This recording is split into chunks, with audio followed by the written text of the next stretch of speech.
इंसानी दुनिया की नजरों से ओझल हमारे ही बीच कुछ ऐसा चल रहा है जिसकी कल्पना करना भी मुमकिन नहीं। कहानी शुरू होती है टेक्सास और मैक्सिको के बॉर्डर पर, जहां रेगिस्तान के सन्नाटे को चीरता हुआ एक ट्रक तेजी से भागा जा रहा है। इस ट्रक में छिपे कुछ लोग एक बेहतर जिंदगी का सपना लिए सरहद पार कर रहे हैं, लेकिन उन्हें अंदाजा भी नहीं कि आज उनका सामना कानून से नहीं बल्कि किसी और ही दुनिया की ताकत से होने वाला है। अचानक इन एजेंट्स की गाड़ियां उनका रास्ता रोक लेती है, पर इन सरकारी अफसरों के बीच दो ऐसे लोग भी हैं जो सबसे अलग दिख रहे हैं। काले सूट, काली टाई और आंखों पर गहरा काला चश्मा। ये है एजेंट के और उनके साथी। जब बाकी ऑफिसर्स ट्रक की तलाशी ले रहे होते हैं, तब के की नजर एक ऐसे शख्स पर पड़ती है जो भीड़ में थोड़ा अजीब दिख रहा है कि उसे बाकी लोगों से अलग ले जाता है और एक ऐसी भाषा में बात करने लगता है जो शायद इस दुनिया की है ही नहीं। माहौल में तनाव तब बढ़ जाता है जब वह शख्स अचानक आपा खो देता है और किसी जंगली जानवर की तरह हमला कर देता है, और फिर देखते ही देखते उसकी इंसानी खाल फटने लगती है और अंदर से एक खौफनाक एलियन बाहर निकल आता है। वहां मौजूद ऑफिसर्स के होश उड़ जाते हैं, लेकिन एजेंट के चेहरे पर कोई शिकन नहीं है। वह शांति से अपनी एडवांस गन निकालता है और उस जीव को वहीं ढेर कर देता है। अब सबसे बड़ी चुनौती ये थी कि इन गवाहों का क्या किया जाए। के अपनी जेब से एक छोटी सी डिवाइस निकालता है जिसे वो न्यूरलाइजर कहता है।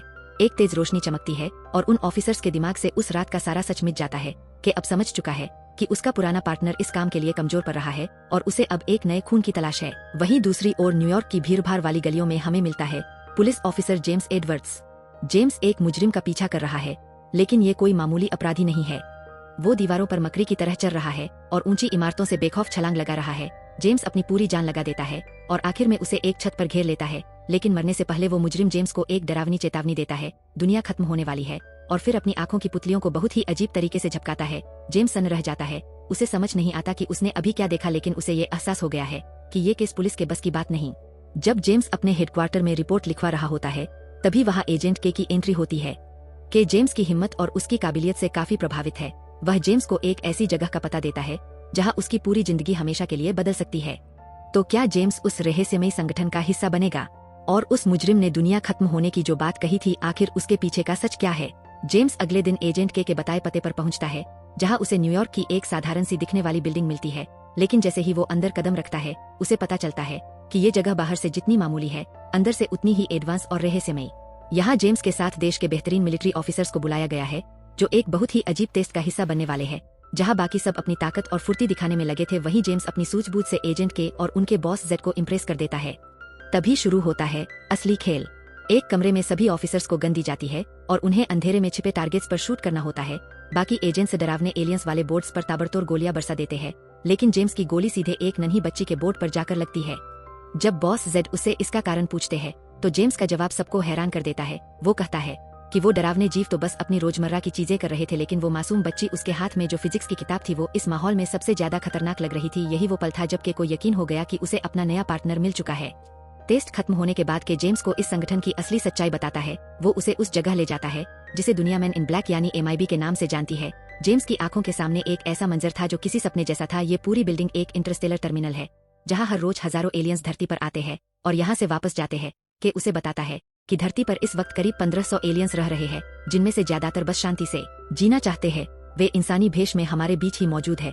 कोई टैक्सी ड्राइवर है तो कोई मशहूर सेलिब्रिटी, लेकिन इस काम की एक बहुत भारी कीमत है। कि जेम्स को समझाता है कि MIB का हिस्सा बनने का मतलब है अपनी पूरी पहचान मिटा देना। अब से उसकी कोई फैमिली नहीं होगी, कोई दोस्त नहीं होगा और दुनिया के लिए उसका कोई वजूद नहीं रहेगा। उसे अपना नाम छोड़कर सिर्फ एक लेटर जे अपनाना होगा। जेम्स एक पल के लिए अपनी पुरानी जिंदगी के बारे में सोचता है, लेकिन ब्रह्मांड के इस सबसे बड़े मिशन का हिस्सा बनने का मौका वो हाथ से जाने नहीं देता। वो अपनी पुरानी यादें पीछे छोड़ देता है और काले सूट में एक नया इंसान बनकर उभरता है, एजेंट जे। इधर न्यूयॉर्क के एक सुनसान इलाके में एक छोटा सा स्पेसशिप क्रैश होता है। मलबे से एक ऐसा जीव बाहर निकलता है जो बेहद खूंखार और भूखा है। वो पास के एक किसान एडगर के शरीर पर कब्जा कर लेता है और उसकी खाल को एक सूट की तरह पहन लेता है। ये जीव बग प्रजाति का है, जो पूरी गैलेक्सी का सबसे खतरनाक शिकारी माना जाता है। वो न्यूयॉर्क की सड़कों पर एक ऐसी चीज की तलाश में निकला है जिसके मिलते ही पूरी आकाशगंगा तबाह हो सकती है। MIB के पास खबर पहुंचती है कि एक अवैध एंट्री हुई है। एजेंट जे और के अपने पहले मिशन पर निकल पड़ते हैं, लेकिन उन्हें अंदाजा भी नहीं है कि एडगर के भेष में घूम रहा ये बग कितनी तबाही मचाने वाला है। क्या एजेंट जे अपनी पहली ही ड्यूटी पर इस जानलेवा खतरे को रोक पाएगा? और आखिर क्या है वो गैलेक्सी जिसकी तलाश में ये शिकारी सारी हदें पार कर रहा है? न्यूयॉर्क की सड़कों पर अब एक ऐसा शिकारी घूम रहा है जिसकी भूख कभी खत्म नहीं होती। एडगर के शरीर में छिपा वो बग शहर के बीचों बीच अपनी मंजिल की ओर बढ़ रहा है। उसका मकसद बिल्कुल साफ था, धरती पर छिपे उस एलियन को ढूंढना जिसके पास पूरे ब्रह्मांड की सबसे कीमती चीज है। दूसरी तरफ एजेंट जे और के को एक बेहद अजीब केस मिलता है। एक लग्जरी गाड़ी में एक बूढ़ा शख्स और उसकी बिल्ली मरे हुए पाए जाते हैं। देखने में ये एक मामूली कत्ल लगता है, लेकिन के की अनुभवी नजरें कुछ और ही देख रही थीं। मरने वाला शख्स कोई आम इंसान नहीं बल्कि एक्विलियन साम्राज्य का एक राजकुमार था जो अपनी पहचान छिपाकर धरती पर रह रहा था। के को पता चलता है कि मरने से पहले उस राजकुमार ने कुछ आखिरी शब्द कहे थे, युद्ध रोकने के लिए गैलेक्सी को बचाओ। वो ओरियन की बेल्ट पर है। एजेंट जे के लिए ये किसी पहेली जैसा था। आखिर ओरियन की बेल्ट का क्या मतलब? क्या कोई गैलेक्सी इतनी छोटी हो सकती है कि वो किसी बेल्ट पर फिट आ जाए, या फिर ये किसी बहुत बड़े खतरे का कोई गुप्त कोर है? इसी बीच वो खतरनाक बग सीधा उस मुर्दाघर पहुंच जाता है जहां राजकुमार की लाश रखी थी। वहां उसकी मुलाकात डॉक्टर लॉरेल वीवर से होती है। उस बग की हरकतें किसी इंसान जैसी नहीं थी। वो पागलों की तरह चीनी मिला हुआ पानी गटक रहा था और उसकी खाल उसके शरीर पर ढीली पड़ रही थी। वो राजकुमार के पास से वो गैलेक्सी छीनने आया था, लेकिन जब उसे वहां कुछ नहीं मिला तो उसका गुस्सा 7वें आसमान पर पहुंच गया। उसने डॉक्टर लॉरेल को बंधक बना लिया और वहां से गायब हो गया। जब जे और के मुर्दाघर पहुंचते हैं तो उन्हें वहां सिर्फ तबाही और डरी हुई डॉक्टर लॉरेल मिलती है। तभी जे का ध्यान राजकुमार की पालतू बिल्ली ओरियन पर जाता है। अचानक उसके दिमाग की बत्ती जलती है।